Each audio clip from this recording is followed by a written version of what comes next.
Hello again. I'm back. Well, I just realized that Game 7 doesn't start for a while, so I've got time to make another video. So I'm back with you, waiting for the pregame to start. Sorry, I'm an NBA buff. So anyway, um,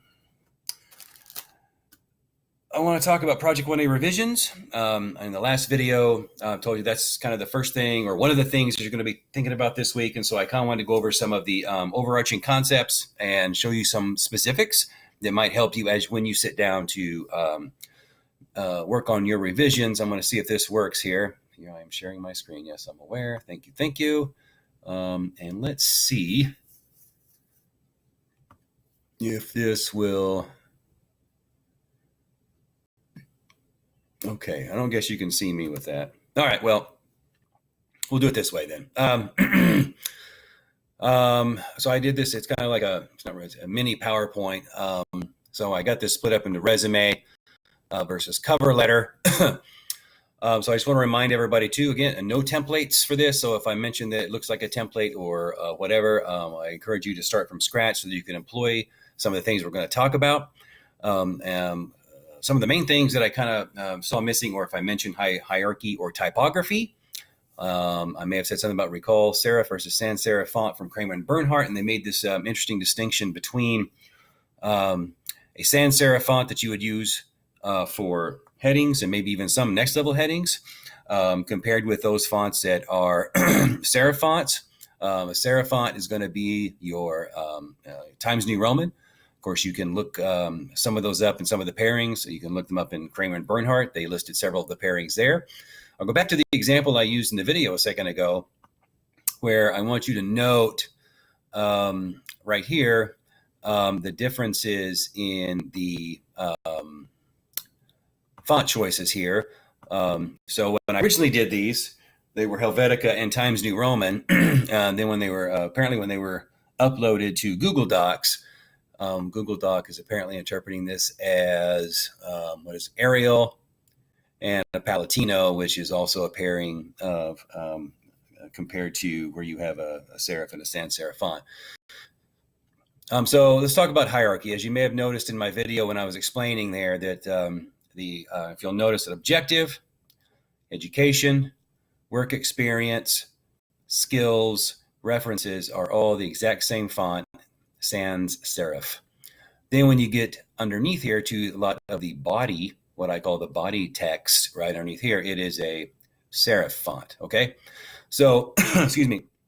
So what that basically means is that as you'll notice here at the some of the T's or the bottom of the P's, there's just an extra that we call it a serif. It's like a mark.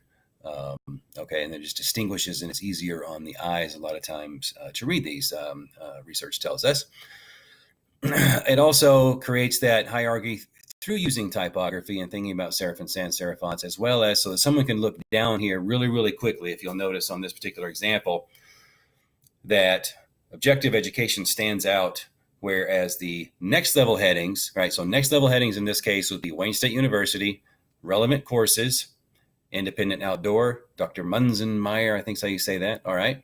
So those are your next level headings. And you'll notice that they not only employ bold, but then there's also a distinction between these two because now it's in italics, right? And it's also going to be in the serif font versus the sans serif font.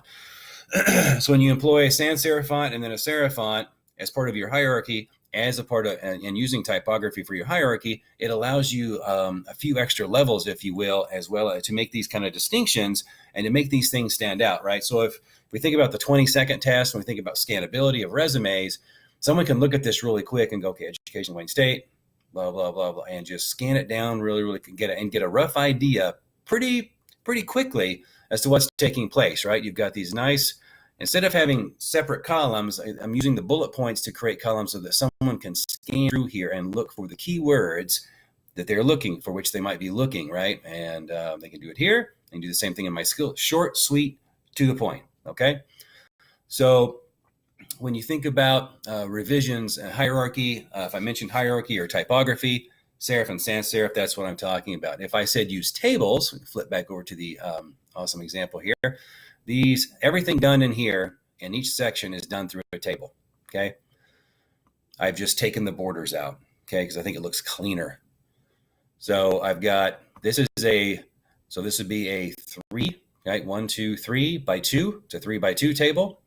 This table here is going to be a 2 by 3, okay? This one here, again, this is just here's a 3 by 1.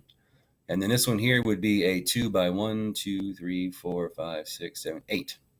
Okay, so it's 2 across, 8 deep, right? And then by employing and notice when that happens, when I use the bullet points, I've got this nice and clean lines as you go down those, right? As well as it shortens it up so that you don't have a bullet point followed by a bunch of space. So I'm not wasting a lot of space, right? And there's only a little bit but this here doesn't necessarily stand out so bad, right? Because I'm using the rest of the space. So could someone have taken relevant courses and maybe done a 2 by 3 here? Possibly. If I recall, when we tried that, it started to get like a full, we had to either shorten the names of the classes, the relevant courses, and we opted to go with this because we're going to use 2 down there, and it kind of seemed to flow rather nicely, as well as giving a nice contrast, like under work experience, independent outdoor, marketing coordinator. Here's the dates, and then so that stands out. Boom, boom, boom. So it's not just 3 columns all the way. So the eye is kind of drawn to those next level headings in the middle there. All right, that's what I'm talking about there. Use lines and line spacing. So here's under objective. Here's a line, right? There's a way to do that in Word, Microsoft Word, and I'm sure others as well, right? Line spacing, right? A nice consistent space in between, right? All the way down. There's a space here. There's a space here, right? It's very consistent, so someone can read through there and chunk the information extremely quickly and very rapidly.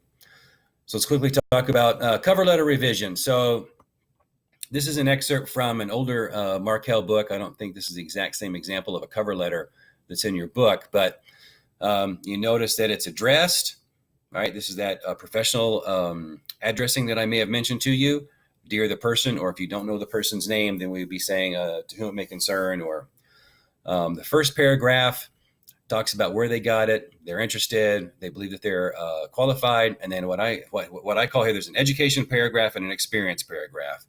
My education at Drexel has given me a strong background in computer hardware and system design, and then a very specific, I've concentrated on digital and computer applications, developing, designing computer and signal processing hardware in 2 graduate level engineering courses. For my senior project, for the project, well, very specific, right? There's this one specific thing that we are doing, right? Not just that I worked on programming. I worked in OO programming to enhance the path planning software. Very specific, okay? I mean, you're going to probably read that a lot in some of your feedback. While working here, I did this thing very specifically. I participated in this one thing. Here are the specific languages. I assisted this in doing this one specific thing, right?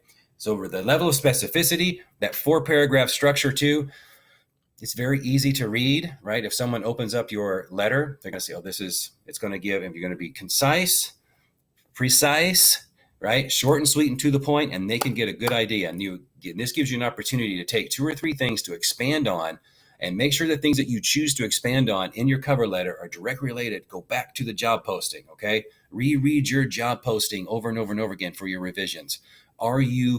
Does this cover letter, does your resume reflect, right?